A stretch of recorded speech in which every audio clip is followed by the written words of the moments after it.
Hello, everyone. Welcome to the first session of the online colloquium, Pluralizing the Anthropocene, Re-envisioning the Future of the Planet in the 21st Century. My name is Gonçalo Santos. I'm a social anthropologist based at the Research Center for Anthropology and Health and the Department of Life Sciences at the University of Coimbra. I'm also the director of the International Research Network Sci-Tech Asia. I will be the moderator of this evening's session with none other than Tim Ingold. Hi, Tim. Welcome to Serralves. It's a great pleasure to have you here with us, even if only virtually. Yeah. So before moving to a sort of more proper formal introduction of our distinguished guest, I would like to say a few contextualizing words about the background of this online colloquium. Pluralizing the Anthropocene is a project curated by myself and my colleague Ana Luisa Santos, an anthropologist specialized in the field of human evolution, based also at the Department of Life Sciences and the Research Center for Anthropology and Health at the University of Coimbra.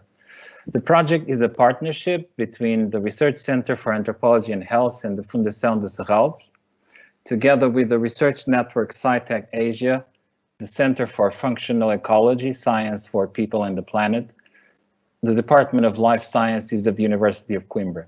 I mentioned all of these highly diverse institutions with very long names because they sort of represent the arts, the humanities, and the sciences, and because I want to give you an idea of the multiplicity of voices involved in the backstage of this project. And this multiplicity of voices is also reflected in the diversity of voices in the audience here tonight. Serralves is a leading global cultural institution well known for its role in pioneering or in promoting inclusive debates in the larger civil society on topics that matter to everyone. And this colloquium is a wonderful example of this mission. More than 1,300 people registered for this talk alone, including people from many different walks of life and from many different countries and continents. I would like to take this opportunity to thank everyone for showing interest in this event. We have tried to choose time slots that allow the inclusion of people living in different time zones and parts of the world. But this was not always possible. And I would like to thank all participants in Asia, for example, who have joined us this evening for this session, despite the late night, early morning hours. When Ana Luisa and myself started thinking about this project many months ago, our goal was to create an open, multivocal, and international forum of debate on important issues that are not getting as much attention as they should. The world's attention is rightly focused on tackling a global pandemic that has proved far more deadly than initially predicted. But we also need to think about some of the underlying issues shaping the present epoch of increasing anthropogenic environmental uncertainties, of which the COVID-19 pandemic is only a byproduct. The world we live in is very different from that of our grandparents and great-grandparents. It's warmer, drier, more polluted, and if the trend continues, it is more than likely that the future generations will be facing a tough time. The current production and consumption system has brought many benefits to a large number of people and populations around the world, even if with significant inequalities. But it has also led to unprecedented levels of environmental destruction and to a conjuncture of global warming and climate change with increasingly visible effects. The present decade, the third of the 21st century, will be decisive when it comes to addressing these issues and planning a little bit better the future of our communities before we plunge into a conjuncture of chaos, confusion, and rising inequalities, even more disturbing than the one that we are currently witnessing under the current pandemic. There are, of course, many people who are denying the relevance of many of these concerns, but even these people cannot really ignore ongoing debates on environmental destruction, climate change, and the future of the planet. These are the biggest challenge of the era we live in, the Anthropocene, or the age of humans. Let me just say a very few quick words about the Anthropocene to make sure that everyone is included in this discussion this evening. The term Anthropocene was coined by the late atmospheric scientist Paul Crutzen in a conference meeting sometime in 2000, in which he referred to the present geological era with the term Anthropocene, or the age of humans, to capture the idea that humans have become one of the most potent geophysical forces in the planet, and their activities are leading to increasing environmental uncertainties. We are now in 2021, and Paul Crutzen died earlier this year. And there is still no consensus within the geophysical sciences on the validity of the term Anthropocene, just as there is no consensus on the precise beginning of the Anthropocene as a geological era. But most scholars would agree that the environmental impact of the human planetary expansion has become increasingly visible after the beginning of the Industrial Revolution, and in particular, after the great global acceleration that took place after World War II. In the last 2 decades, the term Anthropocene has gained increasing popularity beyond the geophysical sciences, entering the humanities, the social sciences, the arts, and the media, and leading to the development of alternative terms like Capitalocene, for example, or Plantation Scene, and many others, all of which defined in relation to the original concept of the Anthropocene.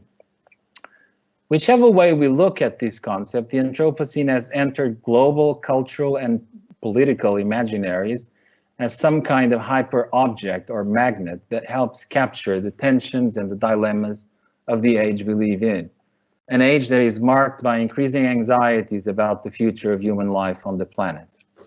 But the Anthropocene is not just a runaway world of environmental doom, it is also about overcoming disaster and catastrophe and creating new visions of hope and justice. The realities of the anthropogenic climate change, species extinction, and sea level compel a reimagining of humanity's place in the world and an urgent rethinking of the dominant forces threatening the ecological balance of the planet. We are living in a high carbon economy that is environmentally unsustainable. And we are going to hear a lot about sustainability this evening, and needs to be radically transformed. Using the term Anthropocene to refer to the current age of increasing anthropogenic environmental uncertainties has certainly started new conversations about what needs to be changed in the current economic system, but it has also generated a monolithic understanding of the Anthropocene as a unified human experience. The framing of the Anthropocene around the universalizing species paradigm has a homogenizing effect that hides significant exclusions and inequalities. Not all humans are equally implicated in the major forces driving contemporary human environmental crises, and not all humans, and hardly any non-humans, are invited into the conceptual spaces where these disasters are theorized or responses to disaster formulated. If we really want to do something to change the current economic system, we need to be capable of developing a more inclusive conversation that includes all human populations, and perhaps even learn from some of these populations how to build an economy that is no longer focused on conquering nature, but on learning how to coexist with the plurality of life forms around us. Pluralizing the Anthropocene will feature 6 talks by major thinkers in the humanities and the sciences, committed to developing a more inclusive and diverse understanding of Anthropocene debates of resilience, adaptation, and the struggle for environmental justice. Every talk will be followed by an informal conversation and a Q&A session with the audience via the chat function. The chat function is currently closed, but it will be open towards the end during the Q&A session. If you would like to ask a question, please prepare your question and have it ready to be posted in the chat box once the Q&A session starts. This talk will be conducted in English, and if you need any language assistance, Microsoft Teams has a subtitle translation function that can be activated by pressing a caption symbol that is usually located in the right bottom corner of the application. A number of languages are available via this functionality, so please feel free to activate it. Please bear in mind that this event is being recorded by Seravs and will be later released for public viewing via social media and the internet. But let me go back to the main reason why we are all here. This was a bit of a long detour. The colloquium will open tonight with a talk by Team Ingold, and we are truly honored to have him here. His pioneering efforts to integrate anthropological and ecological approaches have inspired many people around the world and will continue to do so for many years. Team Ingold is without any doubt one of the most famous living social anthropologists. He is Professor Emeritus of Social Anthropology at the University of Aberdeen in the UK, has carried out fieldwork among Sami and Finnish people in Lapland, and has written on environment, technology and social organization in circumpolar north, on animals in human society, and on human ecology and evolutionary theory. His work has explored questions of environmental perception and skilled practice, amongst others, and his current interests lie on the interface between anthropology, archaeology, art, and architecture. He has a vast publication record, too vast for me to mention here in full. Amongst his many books are included, just to give a few examples, The Perception of the Environment, Lines, Being Alive, Making, The Life of Lines, Anthropology and as Education, and Anthropology, Why It Matters, as well as Correspondences, the last one published in 2020. This evening, I think we are in for a treat because Tim will share with us some unpublished material to be included in his next book. Ladies and gentlemen, Tim Ingold, The Sustainability of Everything. Tim, the floor is yours.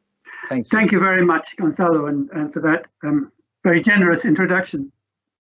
Well, this lecture both begins and ends with a conversation. I begin from a conversation with the director of an arts organisation in the northeast of Scotland, here where I live. She was planning an event to celebrate the planting of a new woodland in the area and wanted me to contribute to the event with a talk. So I asked her what topics she had in mind, and her answer was that I should address the theme of sustainability and its bearing on art, on science and ecology, and on citizenship and democracy. You mean you want me to talk about the sustainability of everything? I replied incredulously. And it seemed at the time like an impossible thing to do. And yet the more I thought about it, the more it seemed to me that sustainability is either of everything or it is nothing. It cannot be of some things and not others. It can countenance no boundaries of inclusion and exclusion. So what kind of everything can always surpass itself, always have room for more, without at any moment appearing partial or incomplete? And the answer to which I eventually gravitated, and which I'll elaborate in what follows, is that everything is indeed a conversation. And this conversation, with which I will eventually end this talk, is no more and no less than the world we inhabit. Now, to reach this conclusion and to fulfill the brief that was originally presented to me, I had to pose three subsidiary questions. First, how can we imagine a world that has room for ourselves and for everyone and everything else, both now and for generations to come? Second, what does it mean for such a world to carry on, to keep on going, to be sustained? And third, what can we do to make this happen? And to answer these questions, we need to take a closer look at our two key words, sustainability and everything.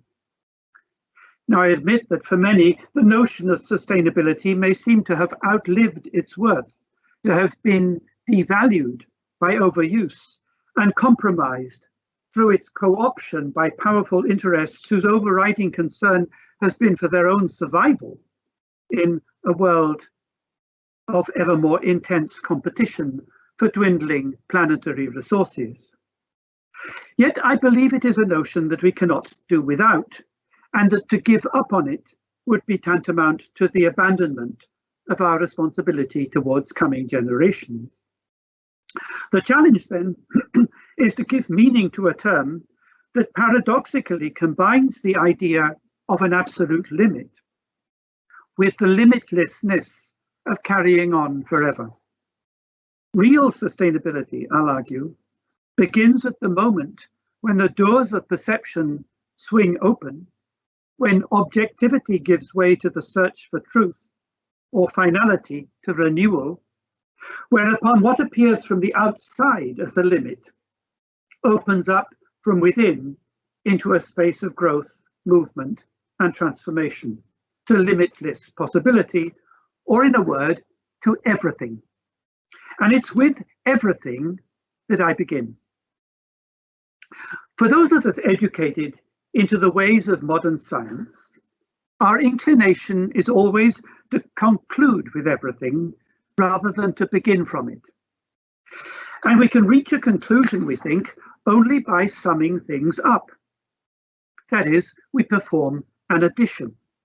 We add and we add numbers of people, numbers of species, numbers of objects of this or that kind, numbers of characters on the page, numbers of stars in the sky, numbers of cells in the body, number of pinhead.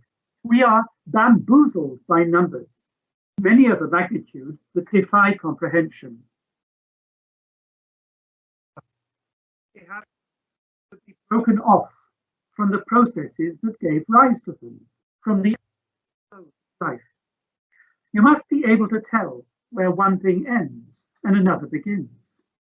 The world must be rendered discontinuous. However, we soon discover that some things are difficult, if not impossible, to render thus as discrete, enumerable quanta. Try adding up clouds in the sky, waves in the ocean, trees in the wood, fungi. The difficulty is that these things are always forming and dissolving, growing and decomposing, appearing sometimes to merge and at other times to break up. Take clouds, for example. Now, clouds are not discrete objects suspended in the sky. They are rather folds of the sky itself, moisture-laden formations of the turbulent and crumpled mass of atmospheric air. Waves, too, are folds ever forming at the surface where the ocean in its intercourse with the sky is whipped up by the wind. You could perhaps count waves as they wash up on the shore, much as you could count footsteps, breaths, or heartbeats. But what would they amount to? A life, perhaps, with breaths, steps, and heartbeats, or eternity with the waves. Counting would not be adding up a world, but the rhythm of time passing. And with trees and fungi, addition is just as impracticable. Who can say how many trees there are in a wood? Well, true, you could measure up, as foresters do, estimating the number and volume of trunks in the stack where a plot is felled. But in so doing, you have already in your mind's eye cut each and every tree from all that nourishes it and gives it life, from the soil, the fungi that wrap around its roots, the air and the sunlight that fuel its growth. And to count fungi is merely to enumerate the fruiting bodies, ignoring the underground mesh of the mycelium from which they spring. But is it really any different with people? Are people any easier to add up than clouds, waves, trees, and fungi? Can you arrive at everybody by counting heads? Well, in a crude sense, of course you can, as in the taking of a census or a vote, but only by abstracting every head from the living, breathing body of which it is intrinsically a part. Topologically, the body is not a closed container, but an open vessel. Its surface is so intricately enfolded that it is practically impossible to distinguish its interior and exterior regions. Normally, we only see one part of every person, namely the fleshy part. The part we don't see is the breath, the air we inhale and exhale, and without which we couldn't live. Like trees in the wood, people intermingle with one another. They go in and out of each other's bodies, in the beguiling phrase of anthropologist Maurice Bloch, even as they breathe the air. And their voices, carried on the breath and permeating the atmosphere, they mingle also, sometimes joining as in the unison of song, sometimes splitting apart as they lift up over one another without ever separating into discrete sound. You may, through an act of differential attention, be able to tell one voice from another, to split them along the grain of their becoming, but you cannot count them up. So in the polyphony of voices, that is, in the conversation, the collective everyone, like everything, is an intermingling, not a totality arrived at by the addition of its individual elements, but what I shall call a plenum. The plenum is not a space filled up to capacity with things, it is fullness itself. And the things we find there, including clouds, waves, trees, and people, emerge as folds, ever forming by way of the turbulence of lively materials. With the plenum, we do not end with everything, nor strictly speaking do we begin with it. We find ourselves instead wrapped in its midst.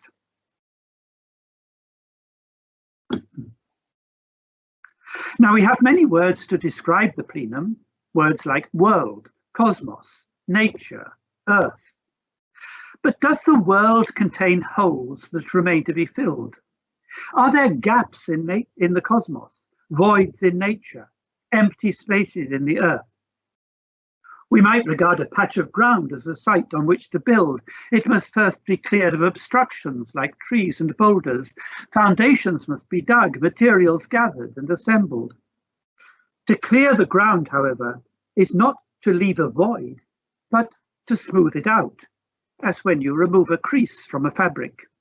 And to build is not to refill the space, but once again to crease the ground, pressing it into the rising forms of walls and the vault of the roof. Thus, every infill is in reality a reworking, a doubling up that introduces a kink, twist, or knot into the very fabric of the earth.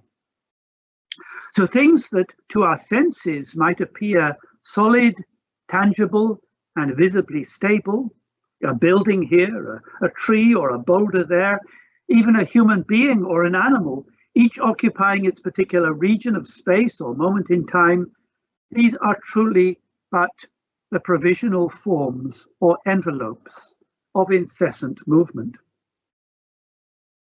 So, in the plenum, material folds on itself as it goes along, and as it does so, it endlessly overflows any formal envelopes within which it may appear temporarily to have been pulled aside or detained. The plenum, then, is limitless, not because its capacity can always be increased, but because it forever carries on. We do not ask the ocean whether it has room to accommodate a few more waves, nor does the ocean respond like an overbooked hotelier. Unfortunately, we're full up. For the waves are ever forming even as they break upon the shore. So everything in the sense of the plenum is not an ultimate conclusion, not the sum total when all is added up, but pure becoming. Things in their becoming continually differentiate themselves from within the plenum, as do clouds in the sky, or waves in the ocean, or indeed voices in the conversation, without ever parting company from it. You don't tell things apart by superimposing a conceptual grid on the data of experience. You do it by entering into the processes of their formation and by separating them from the inside along the grain.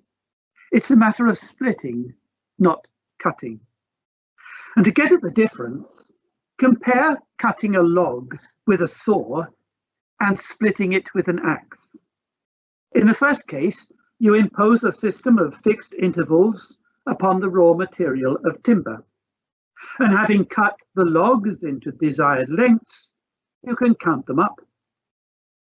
But in the second case, with the axe, you enter into the grain and follow a line of growth, a line incorporated into the timber when it was part of a living tree growing in the ground. So with cutting, you divide from the outside. With splitting, you differentiate from the inside. Splitting, in short, is a process of what I call interstitial differentiation. For another example of the same distinction, compare walking with surveying. In ancient Egypt, the job of the surveyor, who was known as a rope stretcher, was to measure up and divide the land into plots, following every annual flood of the Nile. He would drive stakes into the ground at fixed points and stretch the rope from one stake to the other in order to determine field boundaries. So every stake is a stoppage, the equivalent of what we would now call a data point, divides the ground.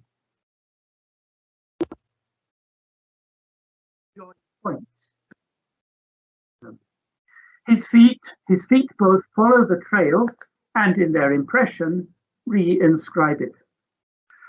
Thus the trail or the path is not laid out over the ground, but is formed from within it. So you might be able to tell the path from the ground, but there is no telling the ground from the path. Moreover, turning from walking to writing, we find the same contrast. The handwritten trace emerges from within the texture of the page, where pen meets parchment or paper along a line of movement. But printed words and letters are deposited from above. You can count the number of characters on a printed page, and on screen your laptop can do it automatically at the touch of a button. But there is no way of counting the number of lines on a page of handwriting. So, how can we comprehend everything? Do we collect all the data, count up all the people, survey all the land, add up all the words? Is it a matter of assembling wholes from parts in a nested series of levels in which wholes at one level become parts of wholes at the next level up? Is everything in this sense a vertically integrated totality? Or do we find everything by going along, following every route, runner, trail, and trace?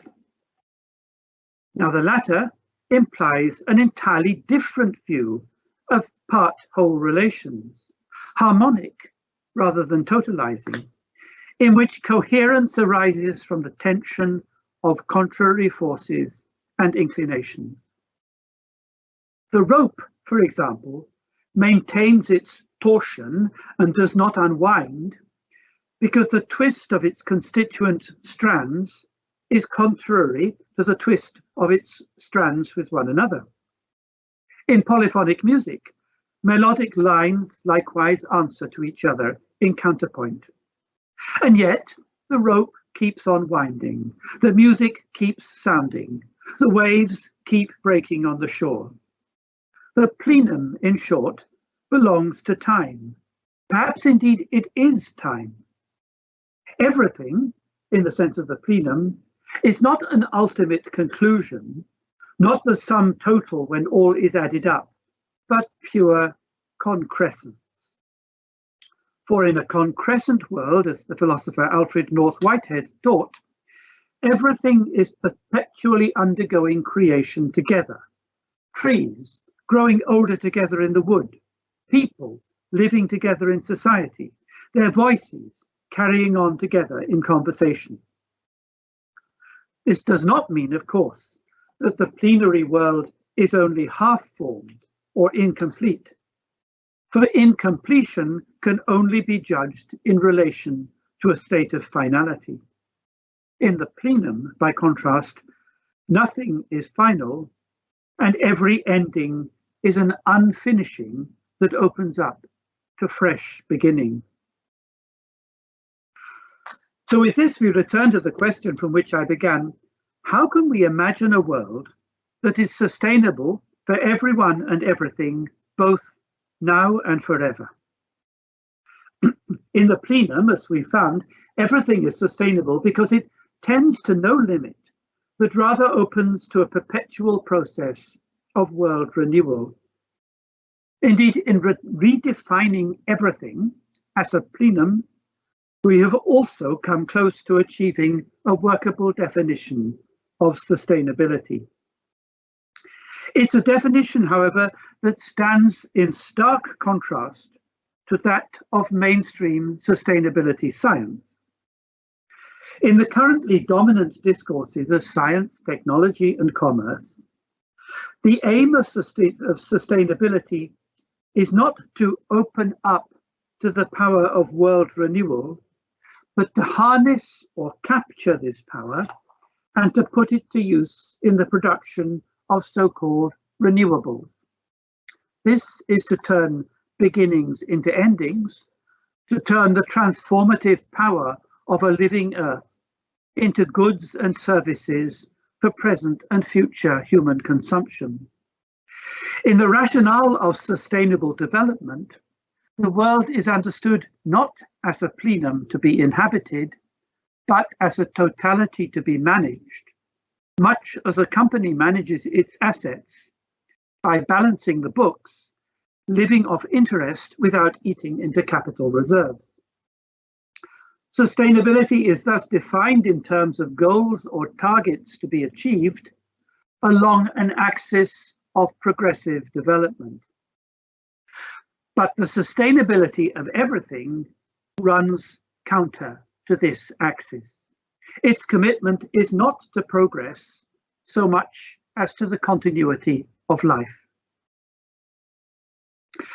In a study of upland forestry in Japan, the anthropologist John Knight offers a cautionary tale of what can go wrong if the axis of development takes precedence over the axis of continuity.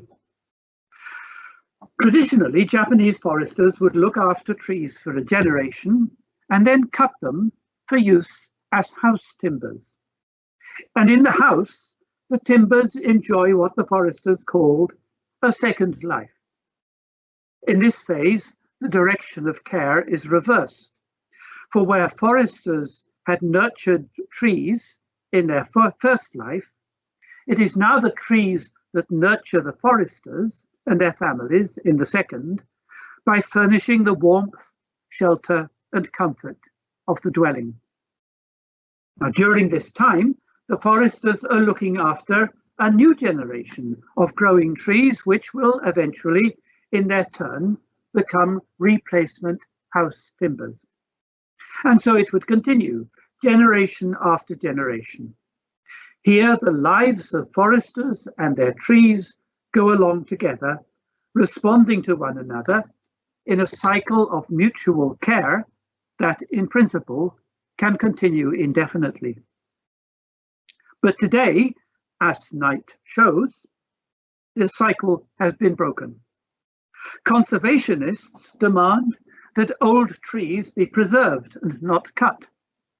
So these arboreal veterans are hence denied their second life. And the people, left without timbers to replace old ones as they rot, have taken to building their houses out of concrete instead. Development here has trumped continuity. Now, this example reveals a deeply entrenched fault line in ways of thinking about the future. Should it be projected as a steady state or anticipated as an ongoing concrescence?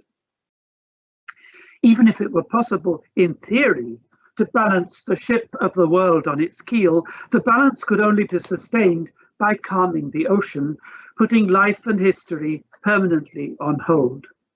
The future, then, could be no more than a protraction of the present. Far from ensuring the continuation of everything, sustainability would shut it down. My argument to the contrary is that to bring sustainability and everything back into line, we need fundamentally to rethink our relation to the world, to the future, to time, and to memory. And with this, we come to the third of the questions with which I began. To recapitulate, in response to the first question, I've shown how a world that has room for everyone and everything for all time must be imagined as a plenum. In response to the second, I've shown that for such a world to carry on, we need to understand sustainability as concrescence, as a process in which persons and things, as they wind along together, bring each other into being in a renewal that knows no end. But the third question asks, what can we do now in our present times to bring about a world fit for coming generations to inhabit? Is it possible, even in principle, let alone in practice, to fashion sustainability by design? Now, on the face of it, this seems like a fruitless endeavor. For if, say, our predecessors had succeeded in designing the future we now inhabit, what would be left for us? We would have nothing to do save to fall in line with their already imposed imperatives. Alternatively, were it to fall to us to shape a future for our successors, then they in turn would become mere users or consumers tied to the implementation of a design already made for them. Design, it seems, must fail if every generation is to look forward to a future that it can call its own. That is, for every generation to begin afresh, to be a new generation.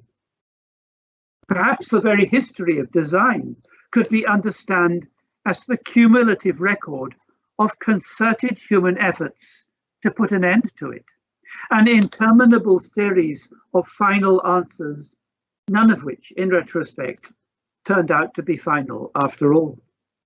Or to adapt a maxim from the environmental pundit Stuart Brand, all designs are predictions, all predictions are wrong. And this hardly sounds like a formula for sustainable living. The sustainability of everything, I've argued, is not about meeting targets. It is about keeping life going. And yet, design based on the science of sustainability seems intent on bringing it to a stop by specifying moments of completion when things fall into line with prior projections. Form is the end, death, insisted the artist Paul Klee in his notebooks. Form giving is movement, action. Form giving is life. So by setting ends to things, do we not, as Klee intimated, kill them off? If design brings predictability and foreclosure to a life process that is inherently open-ended and concrescent, then is it not the very antithesis of life? So how, following Klee's example, might we shift the emphasis in design from form to form giving? How, in other words, can we think of design as part of a process of life whose outstanding characteristic is not that it tends to a limit, but that it carries on? Now, design for the plenum, for the sustainability of everything, if it is to meet this requirement, must be driven not by plans and predictions, but by hope. With plans and predictions, we can be optimistic that their realization is just around the corner, that there is light at the end of the tunnel. But hope and optimism are not the same. The difference is that optimism anticipates final outcomes, hope does not.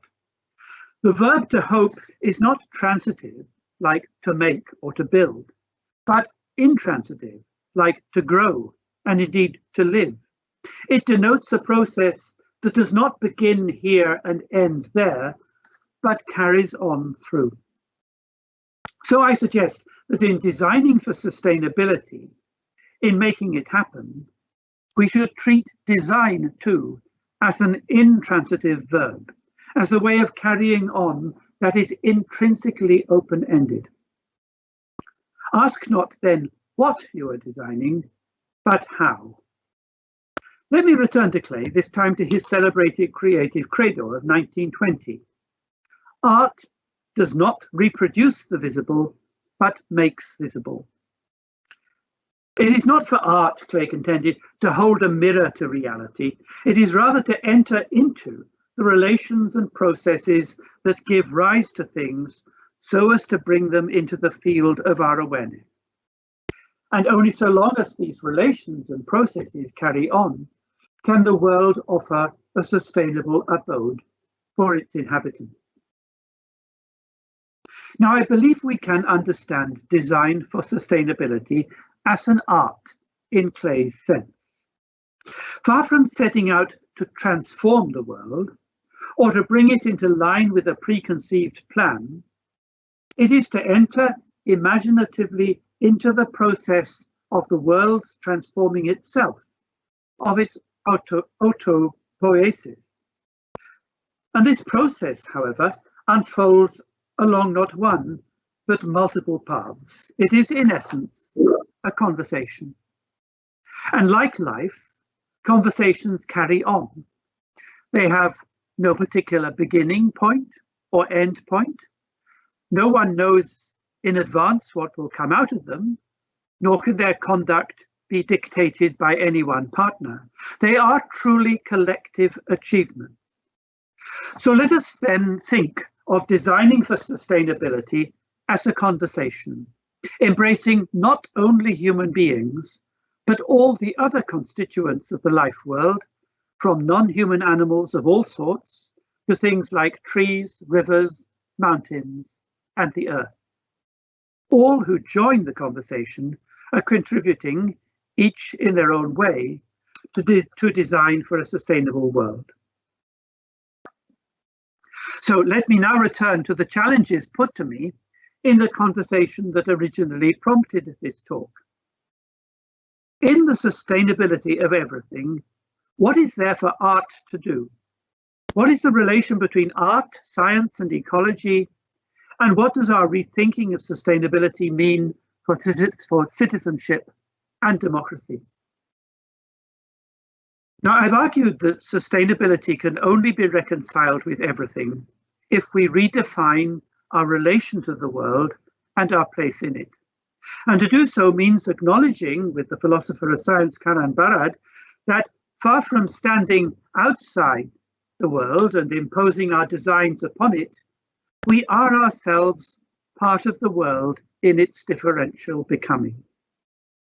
Now, for science, this is a hard pill to swallow, increasingly hard, as science has sought to immunize itself through the perfection of its instruments and the elaboration of its methodology from what are perceived as distortions arising from any affective involvement of practitioners with the objects of their study. This immunity, however, has also hardened scientists' resistance to the kind of ecological sensibility that would ground their ways of knowing in the habitation of a life world. The goals of today's science, more than ever before, are of modeling, prediction, and control. And it has consequently fallen largely to art to take on the mantle of radical ecological awareness that science has cast aside.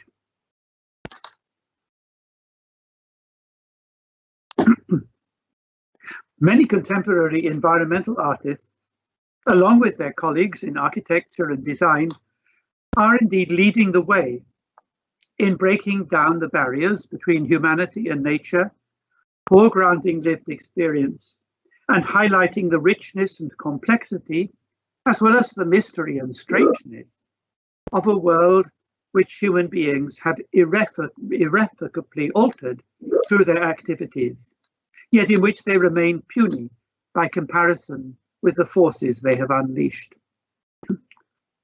This is not to say that art, in its way of working, is necessarily opposed to science.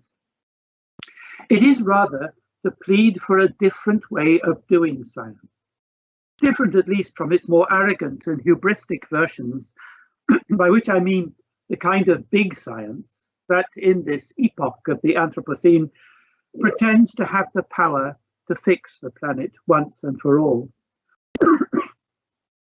A true science of sustainability, rather than claiming exclusive powers both to explicate the world and to bring it under control, should be more modest, deferential, and above all, more attentive in its ambitions, and should be prepared to admit the things it studies into the field of its own deliberation.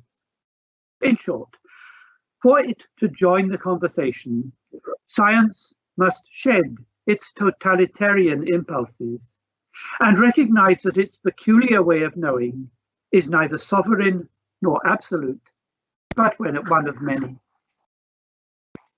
After all, how can we possibly know everything? If the plenum is not closed in but open to infinite differentiation, then the same must be true of our ways of knowing it. They too must go along together and differentiate themselves from one another in the ever-continuing conversations of life. Now, it is usual for scientists to call their ways of knowing research. And in the science of sustainability, as we've seen, research is closely tied to the calculus of renewables.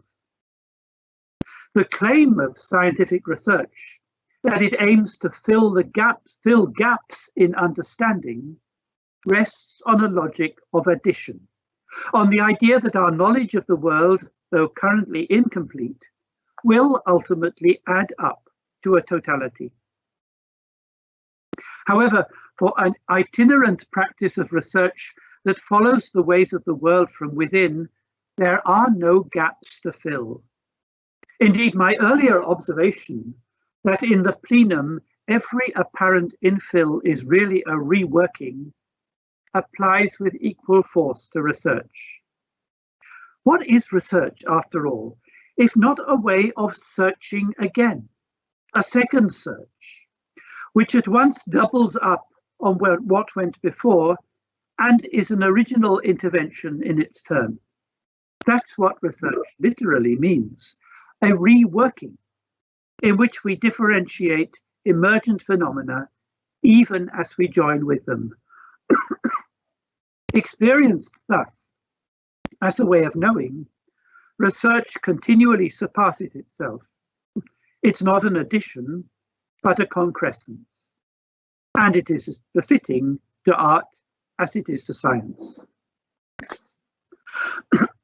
So for what then do we search? The answer, of course, is truth.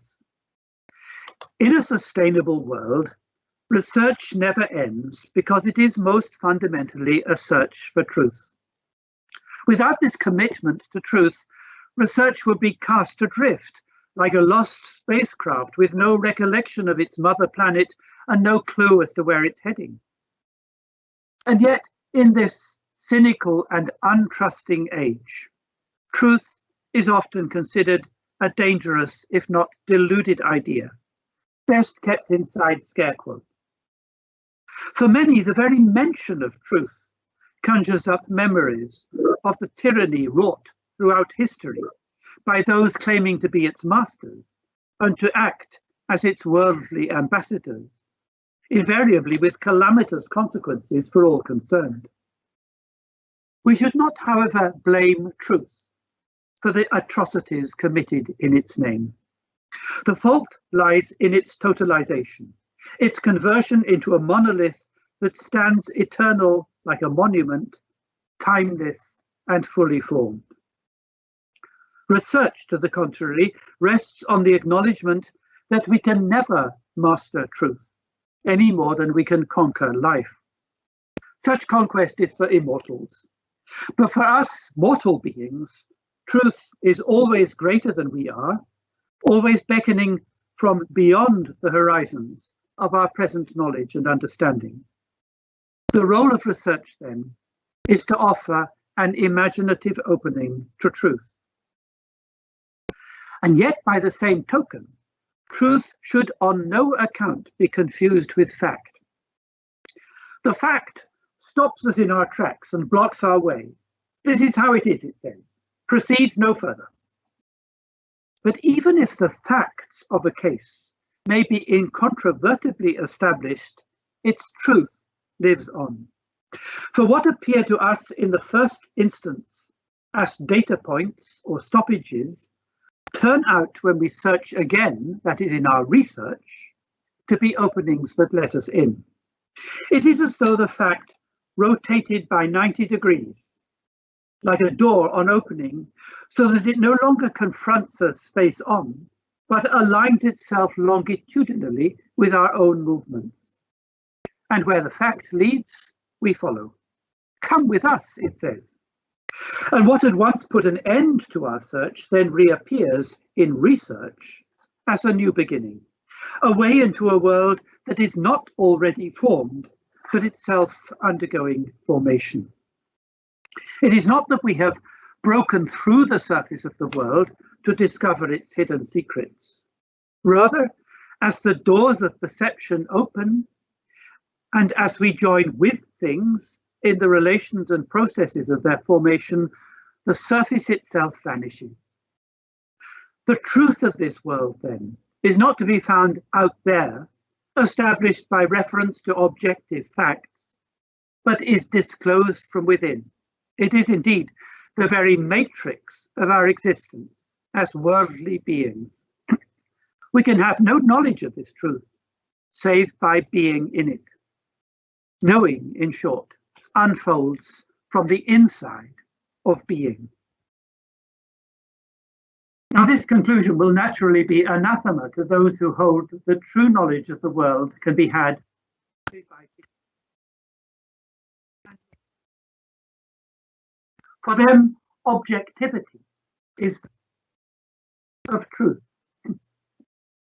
It is indeed understandable that in a world where facts often appear divorced from any kind of observation, where they can be invented on a whim, propagated through mass media and manipulated to suit the interests of the powerful, regardless of their veracity, it's no surprise that we should be anxious about the fate of truth.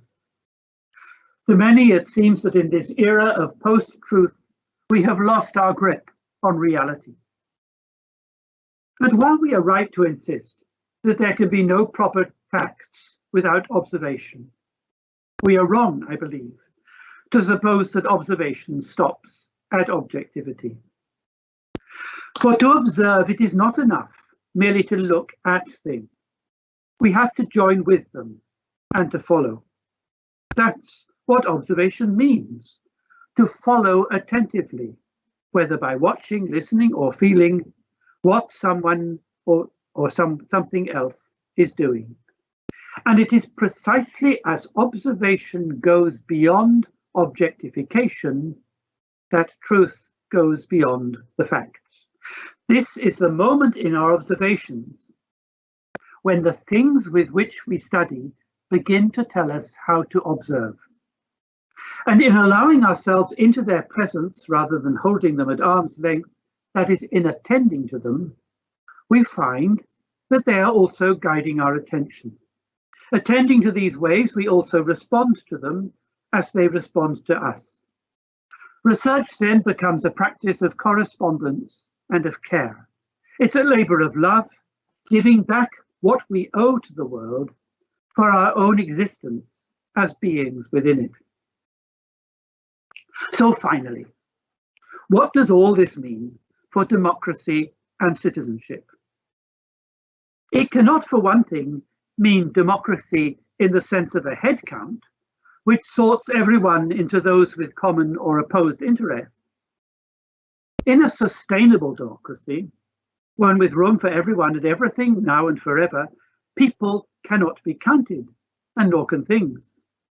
And yet in their conjoint action and affective correspondence, they constitute a public. As Jane Bennett writes after John Dewey, publics are groups of bodies with the capacity to affect and be affected. Whether human or non-human, these are bodies in conversation, bodies whose presence is felt by way of their voices as they mix and mingle in the medium. In the democratic conversation, each has something to give, something to contribute, precisely because they are all different. Together, they comprise what the philosopher Alfonso Lingis, in an apt turn of phrase, calls the community of those who have nothing in common. And the meaning of citizenship follows from this. It is about learning to live together in difference. For within a democratic community that is open-ended and unbounded, rather than closed in the defense of common interests, citizenship arises not as a right or entitlement given from the start, but as something you have to work at. This is the work of commoning, not the discovery of what you have in common to begin with, but the imaginative act of casting your experience forward a long ways join with others in carrying on a life together. Only then can citizenship be truly sustainable. The road to sustainability, in short, lies in the conversations of life. Imagining the world as a plenum, I believe, affords a way of thinking about democracy and citizenship that could give hope to future generations. At the present juncture, however, this way of thinking has been pushed to the margins, above all by the relentless expansion of big science, aided and abetted by state actors and multinational corporations. And with them has gone the question from which all inquiry must begin. How ought we to live? Big science is not interested in this question because it believes it can already deliver the answer, or if not already, then in the future within its sights. But it has no answer for what lies beyond its predictive horizons. When the dinosaurs went extinct, it was the small mammals that inherited the earth, among them the weasel.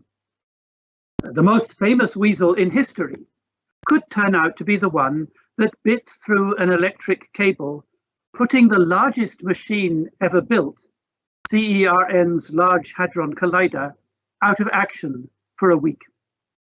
The collider is perhaps the greatest expression of scientific hubris we have seen, dedicated as it is to discovering the final truth of the universe, one that will leave us mortals with no place to be.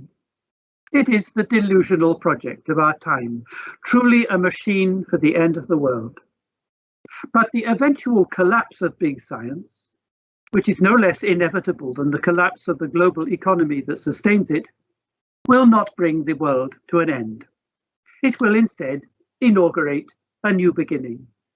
A time will come beyond the Anthropocene, and for that, our weaselly hero gave its life, and we must ensure the sacrifice was not in vain. Thank you very much.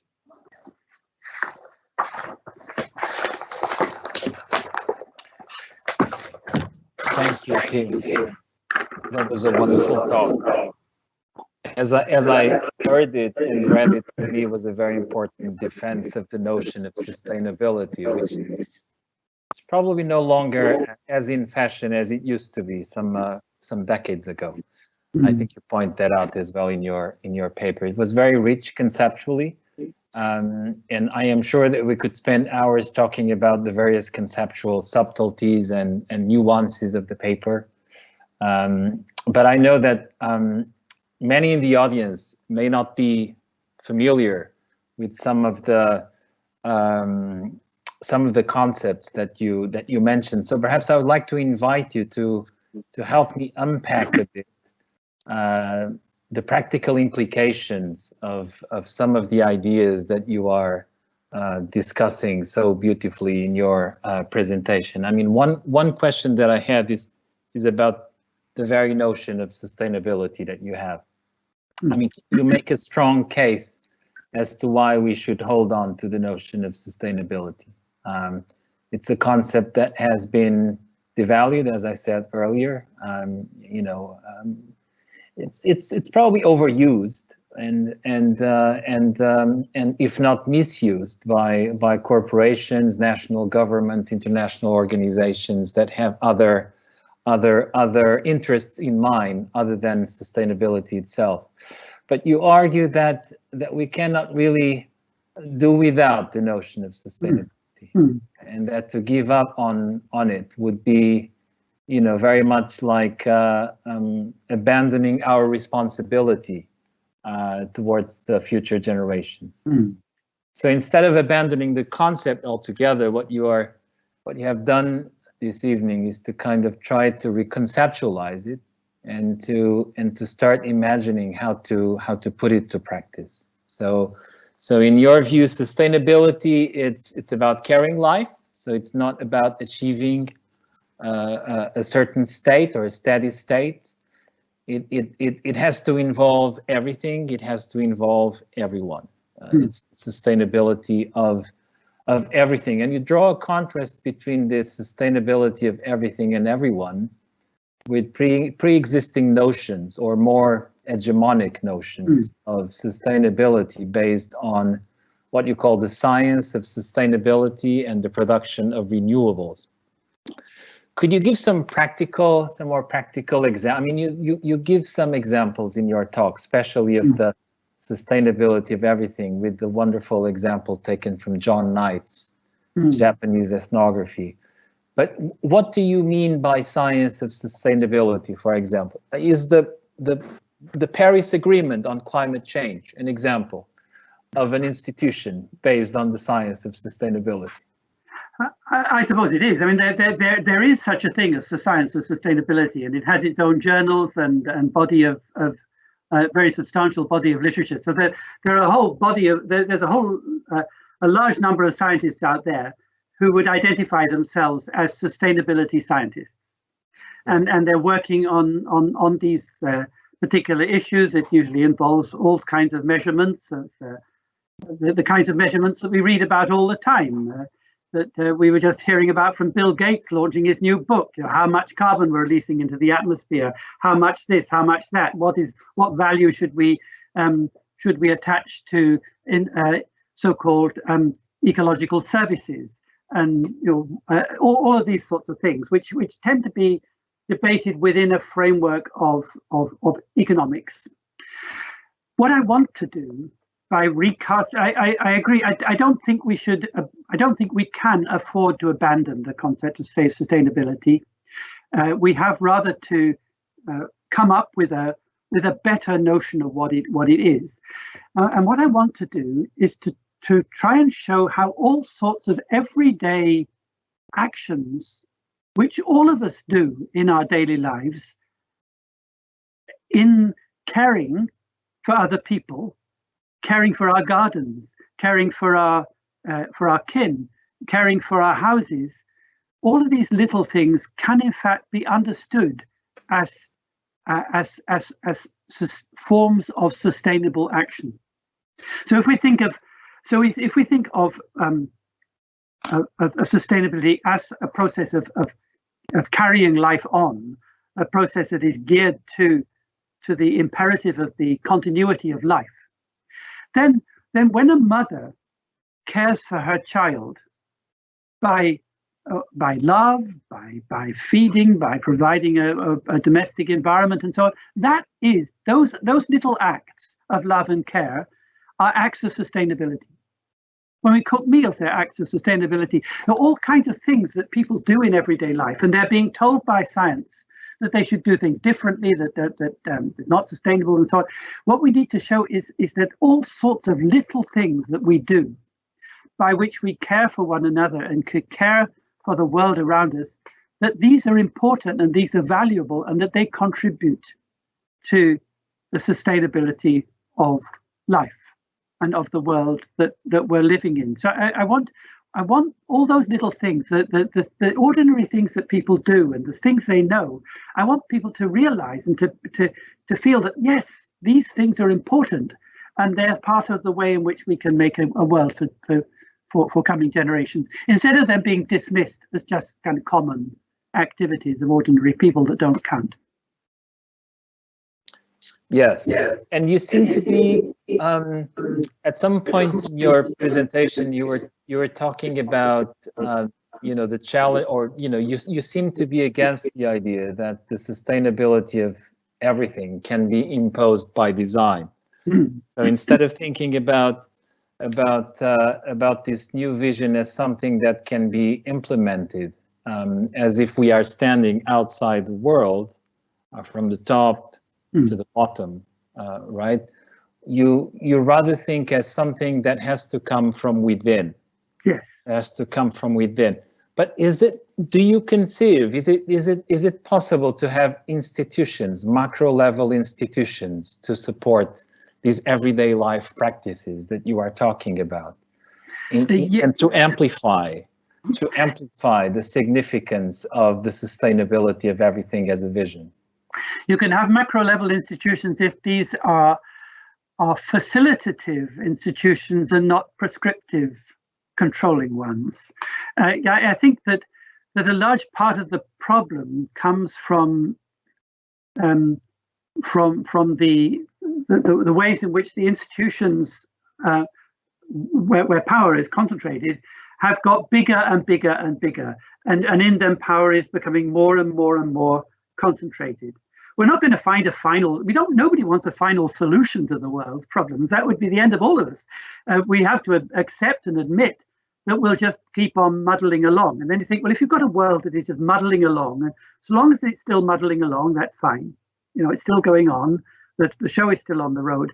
Then can we best achieve that by having some kind of enormous central directing agencies that are telling everybody what to do, or by allowing people who know each other and the world, the environment in which they live, who know it best, to manage their own affairs? And on the whole, my feeling is that the more we can delegate ethical, moral, and practical responsibility to the people who actually know what they're doing on the ground, living in those lands or fishing those oceans, the better the hope for a continuity of life. So if we're going to have big institutions on a kind of United Nations scale, which we probably need, just as we need the United Nations, we need institutions like that. But their job is to provide a framework within which people can carry on with their lives. Their job is not to dictate or to take over from those people the responsibility for looking after their lands and waters and so on.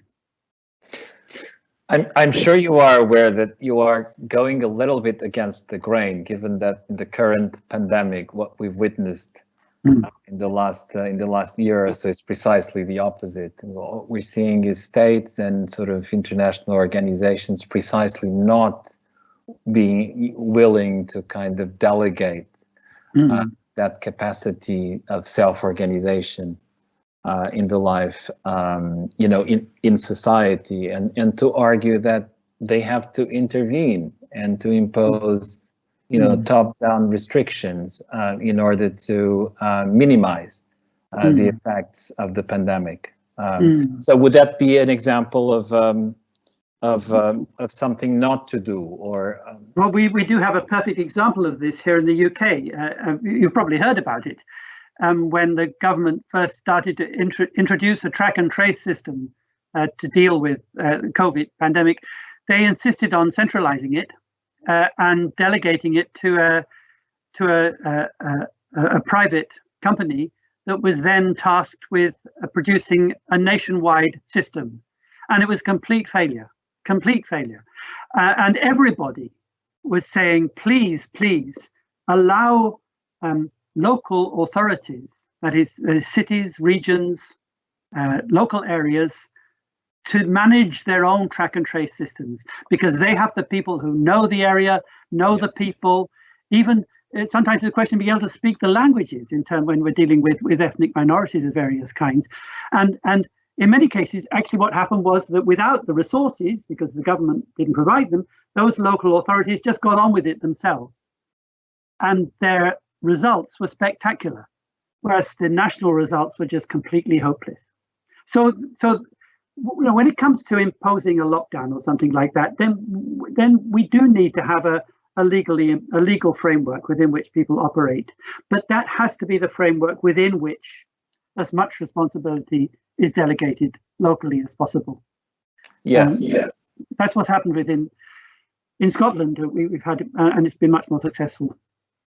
No, it happened exactly something similar. I recall during, soon after the Fukushima disaster in Japan, and basically the government was trying to impose certain readings of toxic levels of radioactivity in food, and basically the population was, stopped trusting the data that was being imposed from the top, and set up their own local stations to disseminate information on levels of radioactivity, and basically everybody became some kind of family scientist, buying their own Geiger counter and so on and so forth. So yes, there are limits on top-down impositions. One of the things that you don't mention, it's a word sort of that I think you don't mention in your presentation, and I was kind of curious to hear you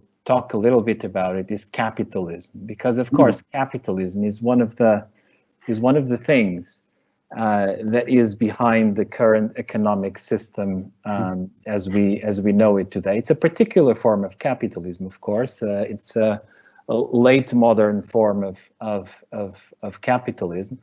But within Anthropocene studies, there are debates about, whether to call it Anthropocene, for example, or Capitalocene. I mean, Jason Moore, for example, has pushed for Capitalocene because basically the history of anthropogenic environmental uncertainties, the recent history is very much a product of this system that we call capitalism. So I suppose my question is the sustainability of everything compatible with capitalism as we know it today, or we have to undermine the system. It's not compatible with capitalism. I mean, no doubt that I think what we're seeing, forgetting about COVID for now, forgetting all about the pandemic. Imagine we're it was a year ago or something, we're having this conversation, and the pandemic wasn't yet on the horizon. I would be saying that with all the other turbulences in the world, what we are seeing is the collapse of neoliberalism,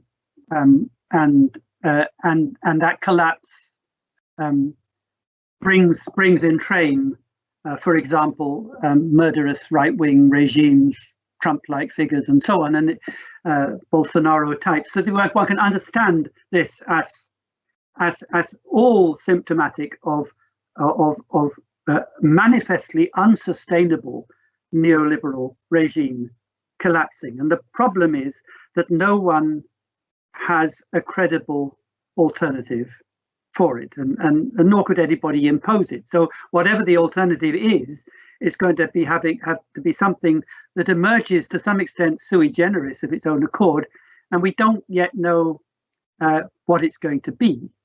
But something will, and it will, for example, be a system where, for example, part of my vision for the future is one where, for example, agriculture and architecture come together, and it is assumed that buildings are places where people grow food, as well as where people dwell and work. That will then cut down, means that people will start producing food within their own localities, maybe partly themselves. Long supply chains will break down, or end. That's got to be part of the future. So there's some things like that that have to happen, and that we can help them along. So by say getting architecture and agricultural training to join together. And there are practical ways in which we can do that, and so the economic relations of the future will not be capitalist relations.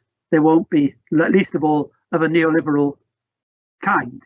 But nobody can tell, nor will they be some kind of socialist experiment. Nobody can tell exactly what they're going to be, and there might be a lot of chaos until we get to anything that looks at all coherent.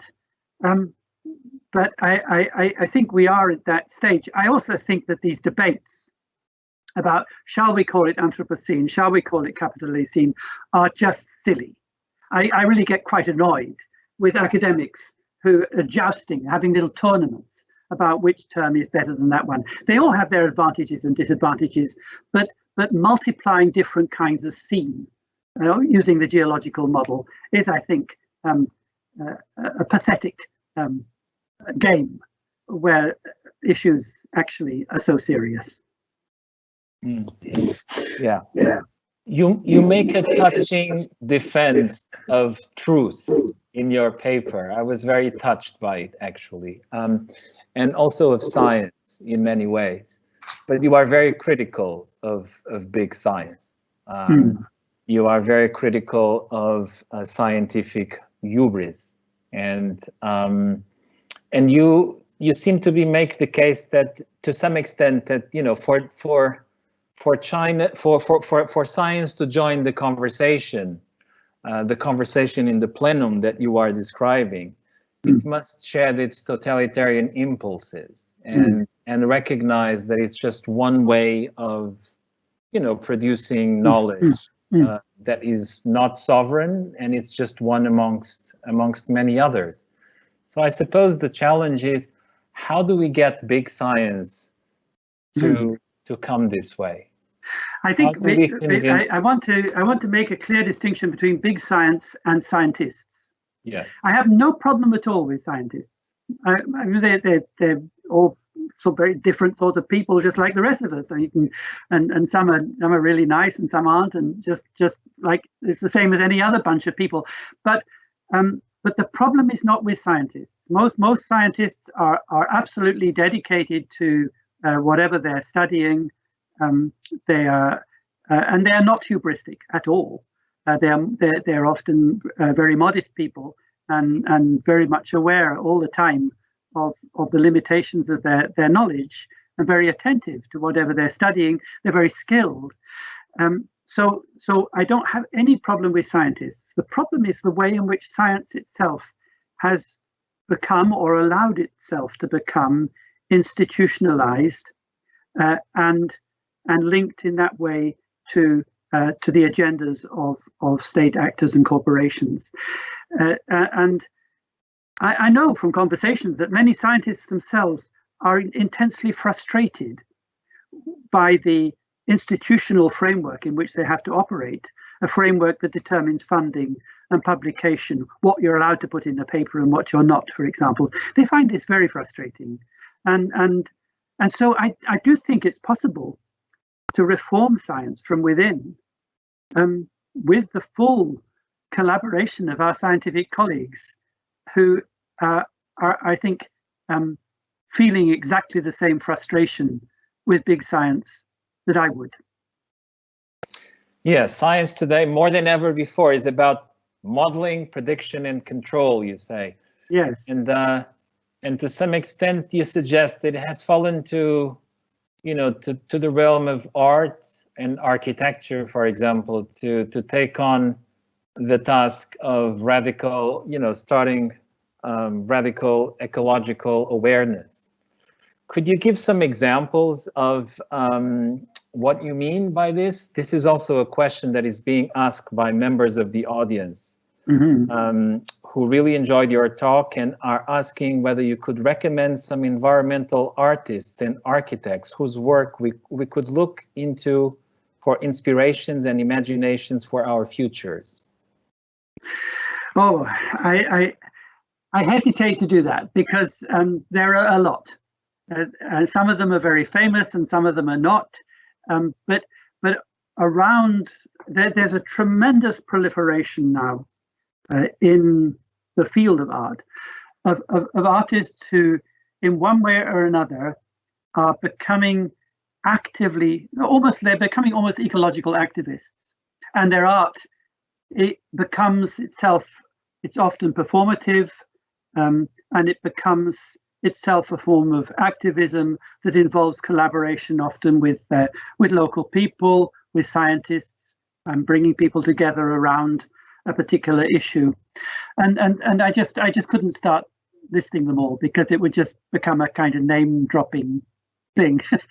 I'd rather not do that. But what has struck me, because I've had quite a lot of correspondences with a number of artists working in this area. What has struck me is that they are the people who are addressing the deep ecological questions of what does it actually mean to inhabit a world with which includes not just other humans but all sorts of other beings as well, and this is which has traditionally been, well, it's been sort of off limits so far as the natural sciences are concerned. But the important thing is that science itself has changed. I think over the past 50 years, science itself has changed enormously, and it's over that time that it's become more and more attached to the global knowledge economy through its funding, through its institutions, through its publication, and so on. And so, if you remember back in the 1960s, the heyday of field ecology, there'd be ecologists there who had actually loved spending most of their time in the field, get to know the animals or the plants that they were studying really well. They were really doing pretty much what ecological artists are doing now. But nowadays, though, that sort of ecology, of the sort that was being pioneered by field ecologists in the 1960s, is regarded as amateur, almost. Certainly soft, not worthy of respect, not properly data-driven, and so on. Too qualitative. So I think we need to roll back and say, actually, there were ways in which science was being done earlier in its history, which are worth recuperating. Another question from the audience is about sustainability and design.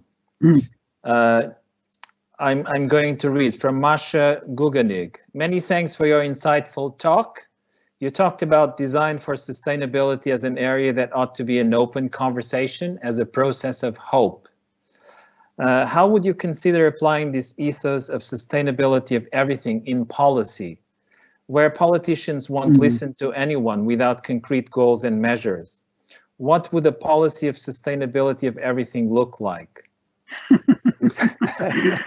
That's a really tough one. I know because getting across into the policy world is the most impossible thing, and I found myself in little bits I've been involved with in terms of environmental policy here in Scotland, that the policymakers themselves are extremely sympathetic and often get it in terms of what I or colleagues might be wanting to say, but then are completely constrained by the framework in which they are required to operate, which is one usually quantitative, positivistic, defined in terms of goals and targets and so on.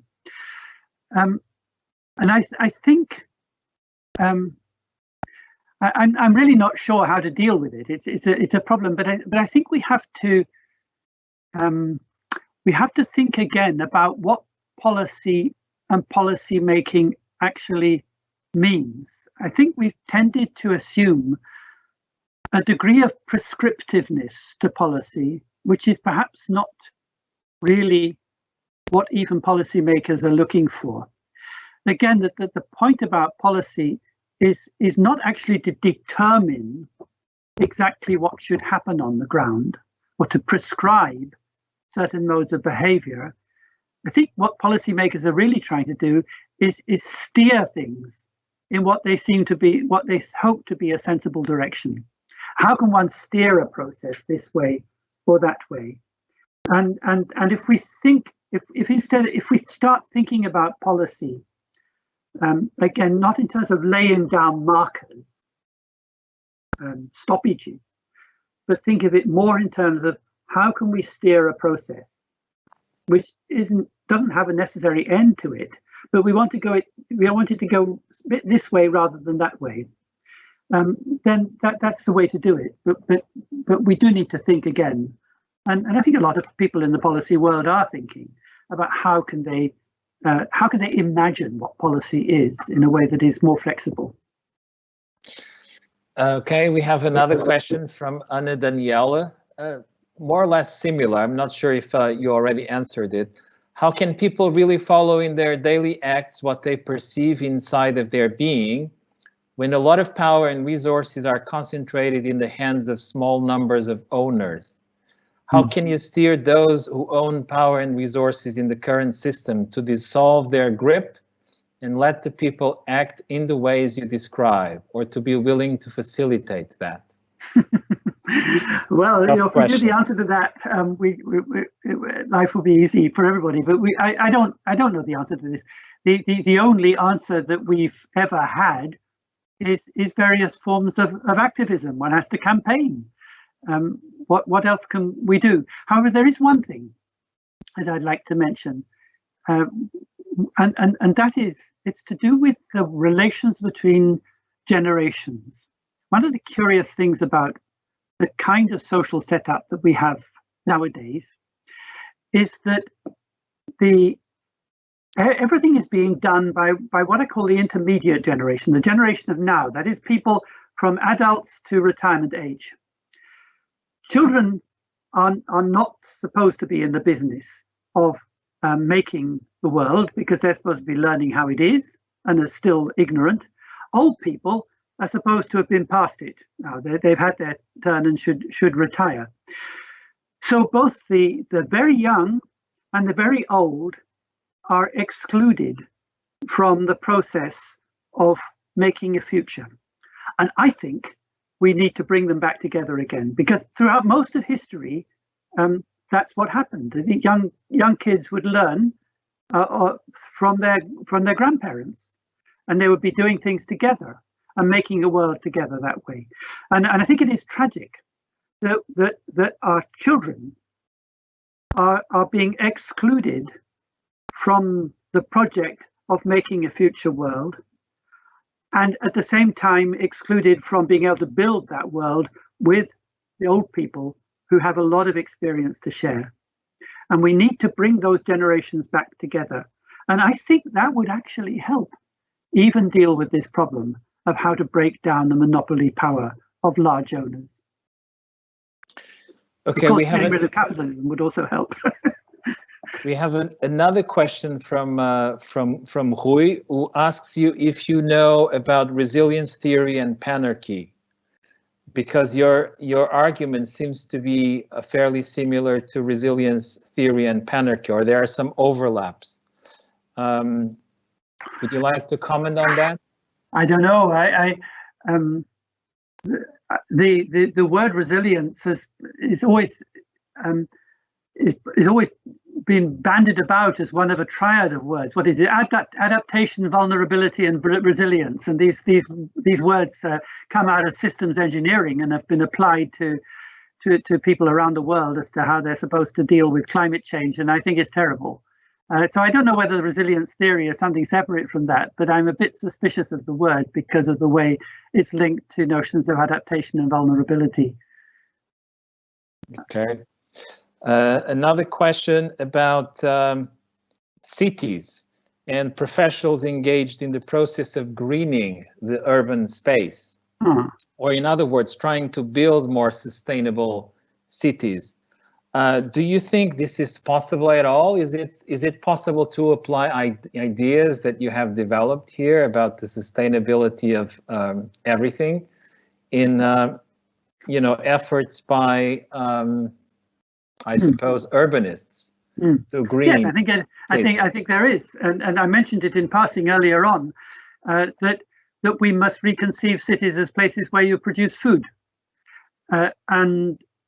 so greening a city is not. It's not enough to green the city by making lots of lovely parks, or although it's nice to have lovely parks and so on, and have planting trees, and that's all fine, but you've got to turn cities into places where people can obtain, without having to travel any great distance, most of what they need to live.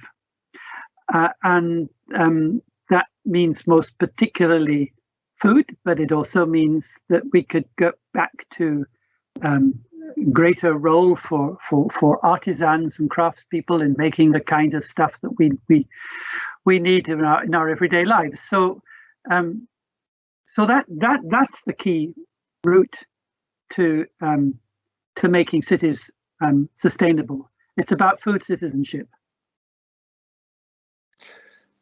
Juan Miguel asks a question about sustainability, whether it's only about the ecological. If we are talking about the sustainability of everything, should discussions on sustainability go beyond the ecological? Should we include discourses of care? Should we talk about the power of sustainability inherent to the mental field? Should the inner field of the intermingled individuals be part of our takings on the sustainability of everything? Now, the answer to all those questions is yes. We can either say we need to go beyond ecology, or we can expand the idea of ecology to include all these other things as well. But I think it's absolutely we cannot limit. In fact, it's probably one of the problems with the way in which sustainability and sustainability science has been done up to now, has been that it has restricted itself too much to the ecological, and that in particular has set up this dialectic between the ecological and the economic. And I sometimes think that actually the real ghost in the machine, the real bug in the system that we have to deal with, it's not big science, it's economics. It's the economics, yes. And we really have to get a handle on the extent to which a certain kind of economic thinking has got its claws into so many other fields, and the results of that have been very, very very problematic, destructive, I would say, and so that's really perhaps, and I haven't talked about economics, but I think really it's that we have to get to grips with, to get the cancer of economics or out of all this other stuff that it infects. Yes. One question about scientific hubris. Can we assume that scientific hubris is somehow on the origin of the recent distanciation between society and science? If so, how can science regain the trust of the common people? I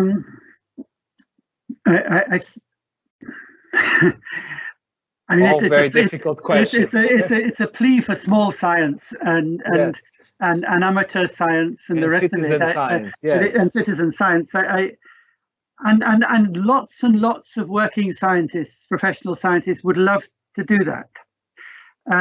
The problem is that over several decades, and I remember that I was worrying about this when I was a student in the late 1960s, in the height of the Vietnam War, and there was this big movement for social responsibility in science, and because of the perception, which was fairly accurate, that science had simply sold itself to the military-industrial complex, that science was behind the bombing in Vietnam, that it was behind goodness knows what, and bomb testing, and that people were so my generation of what were then student scientists were outraged by the way in which science had allowed itself, and this means its funding and its institutions and its research processes, allowed itself to be basically dictated to by largely, particularly military interests. The amount of funding for science, for example, that was coming through defense budgets was at that time scary, and so it's no wonder that people are mistrustful of science. And to get that trust back, we must stop fetishizing science. Yes. As this big thing. It's actually not one thing at all, but a huge number of different things, people, actual scientists working on problems, trying to figure things out, making observations, trying to understand some bit of the world better. And we just need to get back down to that ordinary life of the workaday scientist as a perfectly decent human being trying to do good in the world and rebuild from there. But it's really difficult because science has allowed itself to be largely taken over by these huge multinational and military interests. And it's been a disaster for science, really. Thank you very much, Tim. I think we are already well past our time. Yes. This has been a very rich discussion at all levels, conceptual, practical. I'm sure that everyone has learned a lot.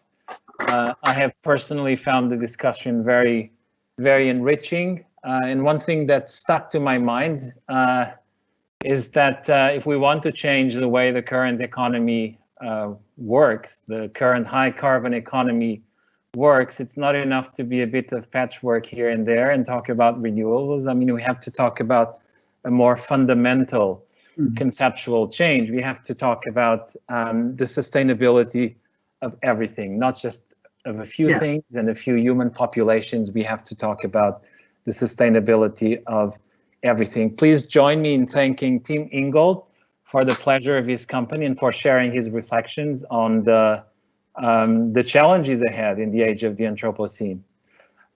Before you go, let me just remind you that the next session of Pluralizing the Anthropocene will take place on March 1st, and we will be talking to another distinguished guest, Anat Singh from the University of California, Santa Cruz, about her new online collaborative project, the Feral Atlas, and how it can help us develop a more pluralized understanding of contemporary Anthropocenic landscapes.